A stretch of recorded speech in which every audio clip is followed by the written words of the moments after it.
Friends, ಎಲ್ಲರೂ ಹೇಗಿದ್ದೀರಾ? ಎಲ್ಲರೂ ಚೆನ್ನಾಗಿದ್ದೀರಾ ಅಂತ ಅಂದ್ಕೊಂಡಿದ್ದೀನಿ. ನಾನು ಸಹ ತುಂಬಾ ಚೆನ್ನಾಗಿದ್ದೀನಿ. ಇದು ಸೋಮವಾರ 4 ಗಂಟೆ ಟೈಮಲ್ಲಿ ನಾನು ಸ್ನ್ಯಾಕ್ಸ್ ಏನಾದರೂ ಮಾಡೋಣ ಅಂತ ಅಂದ್ಬಿಟ್ಟು ಈಗ ಪೂರಿ ಒಗ್ಗರಣೆಯನ್ನು ಮಾಡ್ತಾಯಿದ್ದೀನಿ. ಈಗ ಕಡಲೆಬೀಜ ಸುಲ್ಕೊಂಡು ಈಗ ಕಡಲೆಬೀಜನ ಫ್ರೈ ಮಾಡಿಕೊಂಡು ಒಂದು ತಟ್ಟೆಗೆ ಎತ್ತಿಟ್ಕೊಳ್ತಾ ಇದ್ದೀನಿ. ಇನ್ನು ಪೂರಿ ಒಗ್ಗರಣೆಗೆ ಬೆಳ್ಳುಳ್ಳಿ ಜಜ್ಜಿರೋದು ಮತ್ತು ಒಣಮೆಣ್ಸಿನ್ಕಾಯಿ ಒಂದು 3-4, ಆಮೇಲೆ ಅಚ್ಕಾರದ ಪುಡಿ ಮತ್ತು ಅರಿಶಿನ ಇಷ್ಟು ತೊಗೊಂಡಿದ್ದೀನಿ. ಮಾಡೋರಿಗೆ ಈ ಒಂದು ಸ್ನ್ಯಾಕ್ಸ್ ತುಂಬಾ ಚೆನ್ನಾಗಿರುತ್ತೆ. ಹಂಗಾಗಿ ನಾನು ಇದನ್ನು ಮಾಡ್ತಾ ಇರ್ತೀನಿ ನಮ್ಮ ಮನೆಗೆ. ಮುಂಚೆ ಏನು ಅಷ್ಟೊಂದು ಮಾಡ್ತಿರಲಿಲ್ಲ. ಈಗೀಗ ಏನಾದರೂ ಸ್ನ್ಯಾಕ್ಸು ಸಾಯಂಕಾಲ ಟೈಮ್ ತಿನ್ನಬೇಕು ಅಂತ ಅನ್ನಿಸ್ದಾಗ ನಾನು ಇದನ್ನು ಮಾಡ್ತಾ ಇರ್ತೀನಿ. ಸ್ವಲ್ಪ ಆಯಿಲ್ ಹಾಕ್ಬಿಟ್ಟು ಸಾಸಿವೆ ಮತ್ತು ಬೆಳ್ಳುಳ್ಳಿ, ಒಣಮೆಣ್ಸಿನ್ಕಾಯಿ, ಅರಿಶಿನ ಮತ್ತು ಅಚ್ಕಾರದ ಪುಡಿ ಇದಿಷ್ಟು ಹಾಕ್ಬಿಟ್ಟು ಸ್ವಲ್ಪ ಎಣ್ಣೆಲಿ ಫ್ರೈ ಮಾಡ್ತಾಯಿದ್ದೀನಿ. ಕರಿಬೇವು ಇರಲಿಲ್ಲ, ಹಂಗಾಗಿ ನೋಡಿ ಈ ಥರ ಫ್ರೈ ಮಾಡ್ಕೊಳ್ತಾ ಇದ್ದೀನಿ. ಫ್ರೈ ಮಾಡಿ ಈಗ ಪುರಿ ಏನಿದೆ ಅದನ್ನು ಮಿಕ್ಸ್ ಮಾಡ್ತಾಯಿದ್ದೀನಿ. ಮಿಕ್ಸ್ ಮಾಡಿ ಆಮೇಲೆ ಕಡಲೆಬೀಜ ಹಾಕ್ಬಿಟ್ಟು ಫ್ರೈ ಮಾಡಿದ್ರೆ ಸಖತ್ತು ಟೇಸ್ಟಾಗಿರುತ್ತೆ. ತುಂಬಾ ಚೆನ್ನಾಗಿತ್ತು. ನನಗದು ತುಂಬಾ ಇಷ್ಟ ಆಗುತ್ತೆ. ಒಬ್ಬೊಬ್ಬರು ನನ್ನ ಮಗಳು ಅಷ್ಟೊಂದು ಇಷ್ಟಪಡೋದಿಲ್ಲ, ಆದರೆ ನನ್ನ ಮಗನಿಗೂ ನನಗೂ ತುಂಬಾ ಇಷ್ಟ ಈ ಕಡಲೆಪುರಿ. ಇನ್ನು ಪುರಿ ಒಗ್ಗರಣೆ ಎಲ್ಲ ಆಯಿತು. ಈಗ ತಟ್ಟೆಗೆ ಹಾಕೊಂಬಿಟ್ಟು ಇಲ್ಲಿ ಮನ್ವಿತ್ತು ನಾನು ತಿಂತಾಯಿದ್ದೀವಿ. ಅವನು ಹೆಂಗೆ ಅಂದರೆ ಕಡಲೆಪುರಿ ಹಾಕ್ಕೊಟ್ರೆ ಫಸ್ಟು ಕಡಲೆಬೀಜನೇ ಆಯೋದವನು. ಹಾಗಾಗಿ ಕಡಲೆಬೀಜ ಆಯ್ಬೇಡ, ಪುರಿನೂ ಸೇರಿಸ್ತೀನು ಅಂತ ನಾನು ಹೇಳ್ತಾ ಇದ್ದೆ.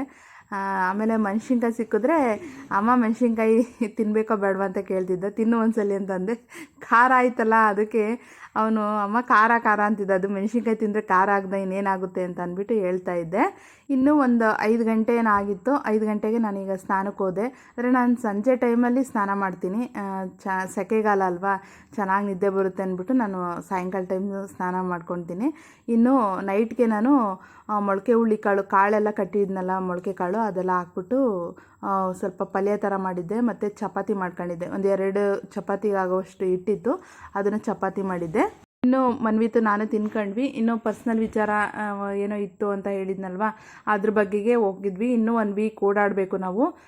ಹೋಗಿ ಬಂದಾದಮೇಲೆ ನಮ್ಮ ಮನೆಯವ್ರಿಗೆ ಮುದ್ದೆ ಮಾಡಿ ಮಸ್ಕಾಯಿ ಸಾಂಬಾರು ಮಾಡೋಣ ಅಂತ ಮಾಡ್ತಾಯಿದ್ದೀನಿ. ಇಲ್ಲಿ ನೋಡ್ತಾ ಇರ್ಬೋದು, ಇಲ್ಲಿ ಉಳ್ಳಿಬೇಳೆ ಇದು ನಮ್ಮಮ್ಮ ಕೊಟ್ಟು ಕಳಿಸಿರೋದು. ತುಂಬಾ ಚೆನ್ನಾಗಿರುತ್ತೆ. ಇದನ್ನು ಒಂದು 3-4 ಸ್ಪೂನ್ ಹಾಕ್ತೀನಿ ಅಷ್ಟೇ. ತುಂಬ ಟೇಸ್ಟ್ ಬರುತ್ತೆ. ಈ ಸಾಂಬಾರು ಮಾಡಿದಾಗೆಲ್ಲ ನಾನು ಹಾಕ್ತಿರ್ತೀನಿ. ನೋಡಿ ಈ ಥರ ಸಾಂಬಾರು ಬಂದಿತ್ತು.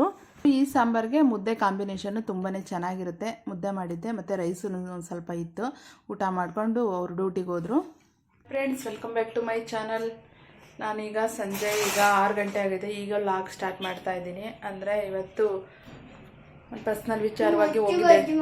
ಮಾಡ್ತೀನಿ, ವೆಯ್ಟ್ ಮಾಡಿ. ಪರ್ಸ್ನಲ್ ವಿಚಾರವಾಗಿ ಹೋಗಿದೆ ಅಂತ ಶೇರ್ ಮಾಡ್ಕೊಂಡಲ್ಲ ನಿಮಗೆ. ಹೋಗ್ಬಿಟ್ಟು ಬಂದಮೇಲೆ ನಮ್ಮ ಹಸ್ಬೆಂಡ್ಗೆ ಮುದ್ದೆ ಮಾಡಿಟ್ಟೆ ಮತ್ತು ಮಸ್ಕಾಯಿ ಸಾಂಬಾರು ಮಾಡಿಬಿಟ್ಟು ನಮ್ಮ ಮನೆಯವರು ಡ್ಯೂಟಿಗೆ ಹೋದರು. ಆಮೇಲೆ ನಾನು ಮನ್ವಿತಿ ಸುಮ್ಮನೆ ಮಲ್ಕೊಂಬಿಟ್ವಿ. ಅಂದರೆ ನೈಟ್ ನಮ್ಮ ಮನೆಯವ್ರಿಗೆ ನೈಟ್ ಶಿಫ್ಟ್ ಇತ್ತು. ಅಂದರೆ ನೈಟ್ ಶಿಫ್ಟ್ ಅಂದರೆ ಅವ್ರಿಗೆ ಓಟಿ ಇತ್ತು, ಹಂಗಾಗಿ ಅವ್ರು ಲೇಟಾಗಿ ಬಂದರು. ನಾನು ಅವ್ರು ಬಂದಿರಲ್ವಲ್ಲ, ಹಂಗಾಗಿ ಬಾಗಿಲು ತೆಗಿಯೋದಕ್ಕೆ ನೀನು ಎದ್ದಿರೋಣ ಅಂತ ಅಂದ್ಬಿಟ್ಟು ಮೊಬೈಲ್ ನೋಡ್ಕೊಂಡು ಹಂಗೆ ಟೈಮು ಪಾಸ್ ಮಾಡಿದೆ. ಹಂಗಾಗಿ ನಿದ್ದೆ ಅಷ್ಟೊಂದು ಆಗಿರಲಿಲ್ಲ ನನಗೆ. ನಿದ್ದೆ ತುಂಬಾ ಬರ್ತಾಯಿತ್ತು ಬೆಳಗ್ಗೆಯಿಂದ. ಒಂಥರ ಮೂಡೇ ಒಂಥರ ಇತ್ತು. ಹಂಗಾಗಿ ಸ್ವಲ್ಪ ಹೊತ್ತು ಮಲ್ಕೊಂಡ್ರೆ ರಿಲ್ಯಾಕ್ಸ್ ಆಗುತ್ತೆ ಅಂದ್ಬಿಟ್ಟು ನಾನು ಮಲ್ಕೊಂಡು ಈಗ ಎದ್ದಿದ್ವಿ ನಾನು ಮನ್ಬಿತ್ತು. ಎದ್ಬಿಟ್ಟು ಇವಾಗ ಏನೇನು ಕೆಲಸ ಇದೆ ಎಲ್ಲ ಮಾಡಬೇಕು. ಆಮೇಲೆ ಈಗ ಮನ್ವಿತ್ಗೆ ಮಧ್ಯಾಹ್ನ ನಾನು ಮುದ್ದೆ ಮತ್ತು ಮಸ್ಕಾಯಿ ಸಾಂಬಾರು ಇತ್ತಲ್ವ, ಹಂಗಾಗಿ ಅದು ಇಟ್ಟರೆ ಇಲ್ಲ ತಿನ್ನಲ್ಲ ಅಂತ ಅಂದ್ಬಿಟ್ಟು ತಣ್ಣಗಾಗೈತೆ ಅಂತಂದ ಮತ್ತೆ ನಾನು ಅದನ್ನೇ ಊಟ ಮಾಡಿದೆ. ತಿರ್ಗಾ ಇನ್ನು ಅದು ವೇಸ್ಟ್ ಆಗುತ್ತೆ ಅಂತ ಅಂದ್ಬಿಟ್ಟು ಇನ್ನು ನೈಟ್ಗೆ ನಾನೇನು ಊಟ ಮಾಡೋದಕ್ಕೆ ಹೋಗೋದಿಲ್ಲ. ಇನ್ನು ಮನ್ವಿತ್ಗೆ ಒಂದು ದೋಸೆಗೆ ನೆನಾಕಿದ್ದೀನಿ, ಇಡ್ಲಿನ ದೋಸೆನ ಮಾಡೋಣ ಅಂತ ಅಂದ್ಬಿಟ್ಟು. ಹಾಗಾಗಿ ಅದರಲ್ಲಿ ಹಿಟ್ಟೆಲ್ಲ ರುಬ್ಬಿದಾದ್ಮೇಲೆ ಅವ್ನಿಗೊಂದು 2 ದೋಸೆ ಬಿಟ್ಕೊಟ್ರೆ ಅವ್ನು ತಿನ್ಕೊತಾನೆ. ಮತ್ತು ಸ್ವಲ್ಪ ಸೋಯಾ ಹಾಕ್ಬಿಟ್ಟು ಅದನ್ನು ಫ್ರೈ ಮಾಡ್ಕೊಂಡು ತಿನ್ನೋಣ ಅಂತ ಅಂದ್ಕೊಂಡಿದ್ದೀನಿ. ಲೈಟಾಗಿ ತಿನ್ನೋಣ.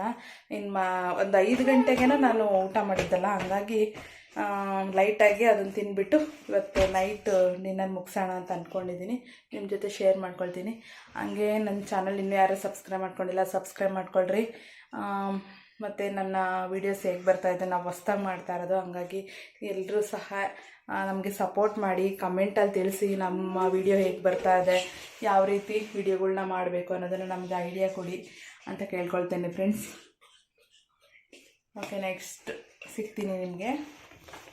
ತುಂಬ ಜನ ವೆಯ್ಟ್ ಲಾಸ್ ಮಾಡಬೇಕು ಅಂತ ಅಂದ್ಕೊಂಡಿರ್ತೀರ. ಹಾಗಾಗಿ ಆ ವೆಯ್ಟನ್ನು ಯಾವಾಗ ನಾವು ನೋಡಿದ್ರೆ ನಮಗೆ ಒಳ್ಳೆ ರಿಸಲ್ಟ್, ಬೆಸ್ಟ್ ರಿಸಲ್ಟ್ ಅನ್ನೋದು ಸಿಗುತ್ತೆ ಅನ್ನೋದನ್ನು ನಾನು ಈ ವಿಡಿಯೋದಲ್ಲಿ ಒಂದು ಚಿಕ್ಕದಾಗಿ ಶೇರ್ ಮಾಡ್ಕೊಳ್ಳೋಣ ಅಂತ ಅಂದ್ಕೊಂಡಿದ್ದೀನಿ.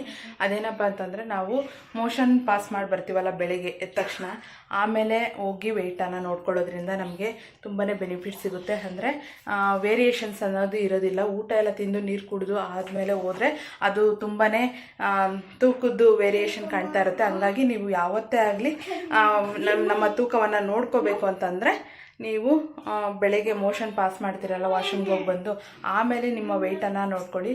ಅವು ಬೆಸ್ಟ್ ರಿಸಲ್ಟ್ ಸಿಗುತ್ತೆ. ಅಷ್ಟು ಕರೆಕ್ಟು ಅಂತಲೇ ಹೇಳ್ಬೋದು. ಒಳ್ಳೆ ತೂಕ ಇರುತ್ತೆ ಅವಾಗ. ನಾನು ಆ ರೀತಿನೇ ನೋಡ್ಕೊಳ್ಳೋದು. ಮತ್ತು ನಿಮಗೆ ಇನ್ನು ಮುಂದೆ ವೆಯ್ಟ್ ಕೊಡೆ ಅಂತಾರ ಮಾಡಿಕೊಡು. ಆಯಿತು, ಮಾಡಿಕೊಡ್ತೀನಿ, ವೆಯ್ಟ್ ಮಾಡುವ ನಿಮಿಷ.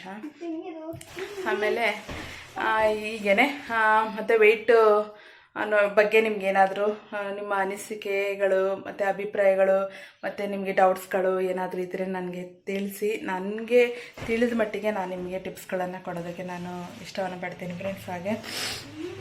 ಹಾಗೆ ನಿಮ್ಮ ಕಮೆಂಟ್ಗಳು ನನಗೆ ಏನು ಬರ್ತಾಯಿಲ್ಲ, ಹಾಗಾಗಿ ನಾನು ನಿಮಗೆ ರಿಪ್ಲೈಯನ್ನು ಮಾಡ್ತಾಯಿಲ್ಲ. ದಯವಿಟ್ಟು ಆ ಥರ ಏನಾದರೂ ಇದ್ದರೆ ನನಗೆ ಕ್ವಶನ್ ಮಾಡಿ, ನಾನು ಆನ್ಸರನ್ನು ಮಾಡ್ತೀನಿ. ಇಷ್ಟೇ ಫ್ರೆಂಡ್ಸ್, ಸ್ವಲ್ಪ ಚಿಕ್ಕದಾಗಿ ಹೇಳಿದ್ದೀನಿ. ಇನ್ನೂ ಅದನ್ನು ದೊಡ್ಡದಾಗಿ ಹೇಳಬೇಕು ಅಂತಂದರೆ ನೀವು ಕಮೆಂಟಲ್ಲಿ ತಿಳಿಸ್ತಾ ಹೋದರೆ ನಾನು ಖಂಡಿತ ಅದೇ ರೀತಿಯ ವೀಡಿಯೋಗಳನ್ನ ನಾನು ಮಾಡೋದಕ್ಕೆ ಪ್ರಯತ್ನ ಪಡ್ತೀನಿ. ನೈಟ್ ಈಗ 6 ಗಂಟೆ ಆಗಿದೆ. ಈಗ ನಾನು ಸ್ವಲ್ಪ ವಾಕ್ ಮಾಡೋಣ ಅಂತ ಅಂದ್ಬಿಟ್ಟು ಮೇಲ್ಗಡೆ ಹೋಗ್ತಾ ಇದ್ದೀನಿ. ಇನ್ನು ಮನ್ವಿದೂ ನನ್ನ ಜೊತೆ ಬಂದಿದ್ದ. ನಮ್ಮ ಮನೆಯವ್ರು ಡ್ಯೂಟಿಗೆ ಹೋಗಿದ್ರು. ಇಲ್ಲಿ ವಾಕ್ ಮಾಡ್ತಾ ಇದ್ದೀನಿ. ಮತ್ತು ಬಂದ ಮೇಲೆ ಈಗ ಇಡ್ಲಿ ಹಿಟ್ಟನ್ನು ರುಬ್ಬಿಟ್ಟೆ. ನಾನು ರುಬ್ಬಿದಾದ್ಮೇಲೆ ಅಮ್ಮ ನನಗೆ ದೋಸೆ ಮಾಡಿಕೊಡು ಅಂತ ಅಂದ ಮನ್ವಿತು.